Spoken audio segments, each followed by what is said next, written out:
Gujarat ATS દ્વારા જેસે મોહમ્મદ સાથે સંકળાયેલા શંકાસ્પદ નેટવર્કની તપાસ દરમિયાન વડોદરામાં મહત્વની કડીઓ સામે આવી। એટીએસે અગાઉ બનાસકાંઠા, નવસારી અને પાટણ સહિતના વિસ્તારોમાંથી 13 શંકાસ્પદ વ્યક્તિઓની ધરપકડ કરી હતી। તે તપાસના અનુસંધાનમાં વડોદરામાં પણ સર્ચ અને તપાસ હાથ ધરવામાં આવી હતી। તપાસ દરમિયાન આરોપી અહમદ ગાજીવાલા અને ઇબ્રાહિમ ખંગા વડોદરા સયાજીગંજ વિસ્તારમાં આવેલી એમ્બેસેડર હોટલમાં સર્વન્ટ ક્વાર્ટરમાં રોકાયા હતા। તેઓ એટીએસ દ્વારા દાવો કરવામાં આવ્યો હતો। આ માહિતીના આધારે એટીએસની ટીમ આરોપી અહમદ ગાજીવાલાને સાથે રાખીને સ્થળ ઉપર તપાસ માટે પહોંચી હતી। આ ઉપરાંત આરોપીઓ સોશિયલ મીડિયા મારફતે કટ્ટરપંથી સહિત વિડીયો શેર કરતા હતા તેવી બાબત પણ તપાસમાં સામે આવી છે। તો બીજી તરફ એમ્બેસેડર હોટલના મેનેજર સફવાન સાજીએ જણાવ્યું હતું કે હોટલ મેનેજમેન્ટને આરોપીઓની ઓળખ કે તેની પૃષ્ઠભૂમિ અંગે કોઈ જાણકારી ન હતી। તેમણે જણાવ્યા મુજબ એટીએસ આરોપીઓને લઈને હોટલમાં આવી હતી અને તપાસ દરમિયાન સર્વન્ટ રૂમની ચકાસણી પણ કરવામાં આવી હતી।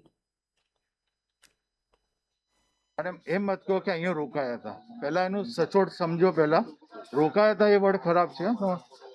જો બે હતા કે કઈ ને, એક માણસ હતો કે બે હતો। હવે એક માણસ આપણને ખબર છે એમ કીધું 5 મહિના પહેલા સ્ટાફના અંદર એક છોકરો જોબ કરતો હતો। એ છોકરો જોબ કરતો હતો, એને મેરેજ ત્યાં 5 મહિના પહેલા, તો એને છોડી નાખી જોબ। એના ટચમાં હતો નતો એ આપણને ખબર નથી। એટીએસની ટીમ એને લઈને આવી હતી, એને પૂછ્યું, ચેક કર્યું બધી વસ્તુ, પછી કે હું ખાલી 15-20 મિનિટ માટે આવ્યો તો ફ્રેશ થઈને નીકળી ગયો છું। પછી એને પૂછ્યું કોઈને મળ્યો છે કે ના, કોઈને મળ્યા નથી, બધા સૂતેલા હતા, અમે નીકળી ગયા હતા સર્વર રૂમના અંદર। બસ એટલી વાત થઈ છે। એટીએસની ટીમને પછી પૂછ્યું કે આમ લોકોને કોને સ્ટાફને ઓળખે છે? એને ના કીધું કે ના, આમનાથી કોઈને ઓળખતો નથી। પછી અમને પૂછ્યું કે અમને ઓળખે છે તું? તો એને પૂછ્યું કે ના, અમને તમે ઓળખતા નથી અને અમે કદી જોયો નથી એને। બસ એટીએસની ટીમ બધું ચેક કર્યું પણ કશું વધારજનક કશું કોઈ ચીજ મળ્યું નથી। સર્વર રૂમે ચેક કર્યું, કોઈ નતું। પછી એ લોકો અહીંથી 10-15 મિનિટ પછી નીકળી ગયા। એક છોકરો અહીંયા જોબ કરતો હતો, એ સર્વર રૂમમાં સૂતો હતો, એટલે એ ફ્રેશ થવા માટે આવ્યો બહારથી, તો એને ખબર નથી કે આવું હશે કે શું હશે, એટલે 5-10 મિનિટ કે ફ્રેશ થઈને નીકળી ગયો। બસ ખાલી 10-15-20 મિનિટ કલાક જેવું હશે એ મેડમ અમને પણ ખબર નથી ક્યારે આવ્યો। સવારના 8 વાગે આવીને કોઈ જતો રહ્યો છે, અમને પણ ખબર નથી।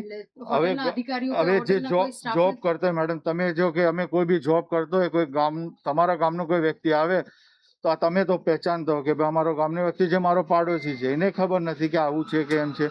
એને કીધું કે બહારથી આવે છે, ફ્રેશ થઈને નીકળી જશે। તો અમને પૂછ્યું અમને કે ભાઈ આ લોકોને કોઈને ઓળખે છે કે ના? જે મુજરીમને લઈને આવ્યા હતા એમને પૂછ્યું કે ભાઈ આ સ્ટાફને ઓળખે છે? તો એને કીધું ના, આ સ્ટાફમાં કોઈને ઓળખતો નથી હું। પછી અમે કીધું કે ભાઈ તું અમે સામેથી કીધું એ મુજરીમને કે ભાઈ તું અમને ઓળખે છે?